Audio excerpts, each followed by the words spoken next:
Bienvenue! Au cours de cette vidéo, nous allons vous apprendre tout ce que vous devez savoir pour pouvoir voter aux élections au Vermont. Pour pouvoir voter, vous devez être enregistré sur les listes électorales. Cela est simple au Vermont. Il y a plusieurs façons de s'inscrire sur les listes électorales. Vous pouvez vous inscrire pour voter à l'avance au secrétariat de la mairie de la ville dans laquelle vous habitez. Vous pouvez vous inscrire en remplissant un formulaire et en le rapportant au secrétariat de la mairie de votre ville. Vous pouvez vous inscrire par courrier. Si vous vous enregistrez par courrier et vous vous inscrivez pour la première fois sur les listes électorales du Vermont, vous devez envoyer une copie de l'une des pièces d'identité suivantes. Une pièce d'identité valide avec photo, comme un permis de conduire ou votre passeport, une facture des services publics, un relevé bancaire ou un document du gouvernement. Ce document doit comporter l'adresse où vous habitez actuellement.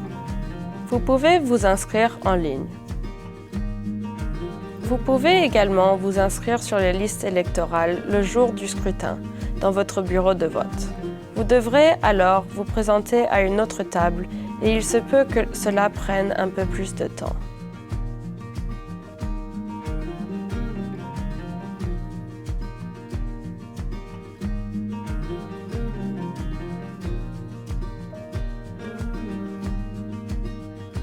Si vous déménagez dans une nouvelle ville, vous devrez vous inscrire sur les listes électorales de cette nouvelle ville.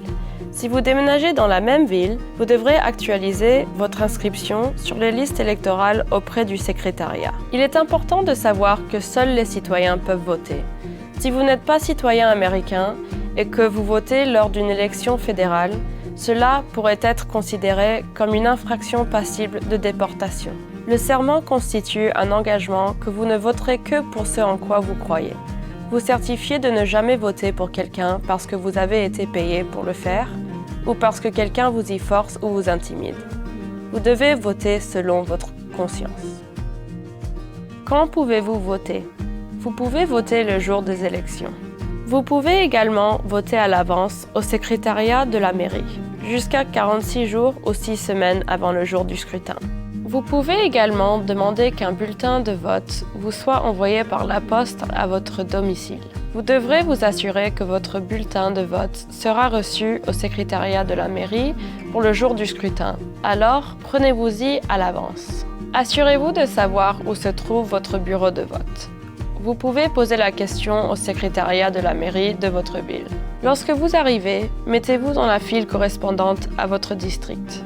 La plupart du temps, les files d'attente sont courtes, mais quelquefois, comme lors d'une élection présidentielle, les files peuvent être longues. Quand vous arrivez à la table de vote, énoncez votre nom clairement. Indiquez d'abord au personnel votre patronyme ou nom de famille. L'assesseur aux élections s'assurera que votre nom figure sur la liste des électeurs inscrits.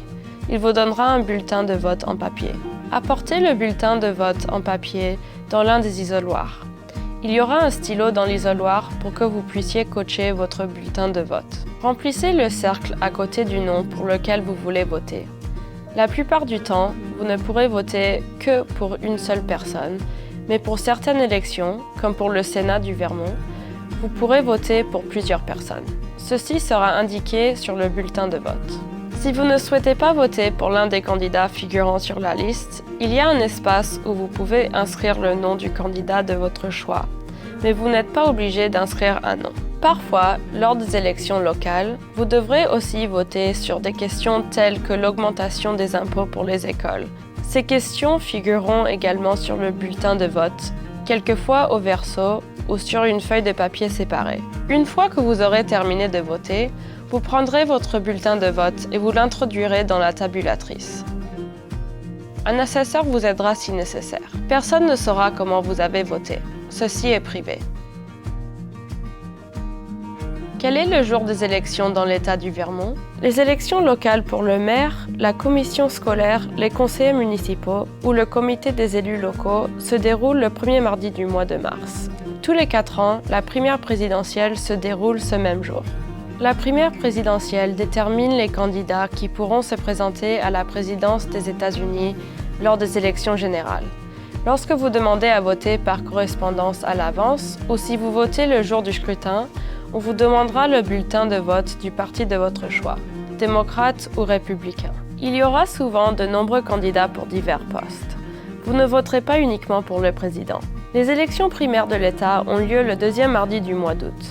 Lors de ce scrutin, on vous donnera tous les bulletins de vote des principaux partis, démocrates, progressistes et républicains, à prendre dans l'isoloir. Vous déciderez ensuite le bulletin du parti pour lequel vous souhaitez voter. Vous ne pouvez voter que pour un seul parti.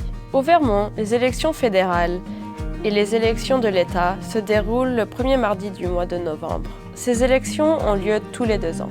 Lors de l'élection de l'État, vous pourrez voter pour le gouverneur, le lieutenant-gouverneur, le secrétaire d'État, l'auditeur, le trésorier et le procureur général. Vous pourrez également voter pour votre député local à l'Assemblée législative du Vermont et pour les sénateurs de votre comté. Lors des élections fédérales, vous pourrez voter pour votre député fédéral au Congrès, votre sénateur national et tous les 4 ans pour le président des États-Unis. Hi, I'm Vermont Secretary of State Jim Kondos, Vermont's Chief Elections Officer. The right of every U.S. citizen to vote is a sacred right enshrined in our Constitution. By voting, you help choose who represents you in your local, state, and federal government, and you help make important decisions in your community. Every time you use your precious right to vote, our democracy grows stronger. As a proud second-generation American whose grandparents came through Ellis Island, it is a great honor for me to welcome all new citizens into the voting process. Please register to vote and then cast your ballot on or before Election Day. Remember, your vote is your voice. Pour de plus amples renseignements, rendez-vous sur le site du secrétaire d'État. Merci.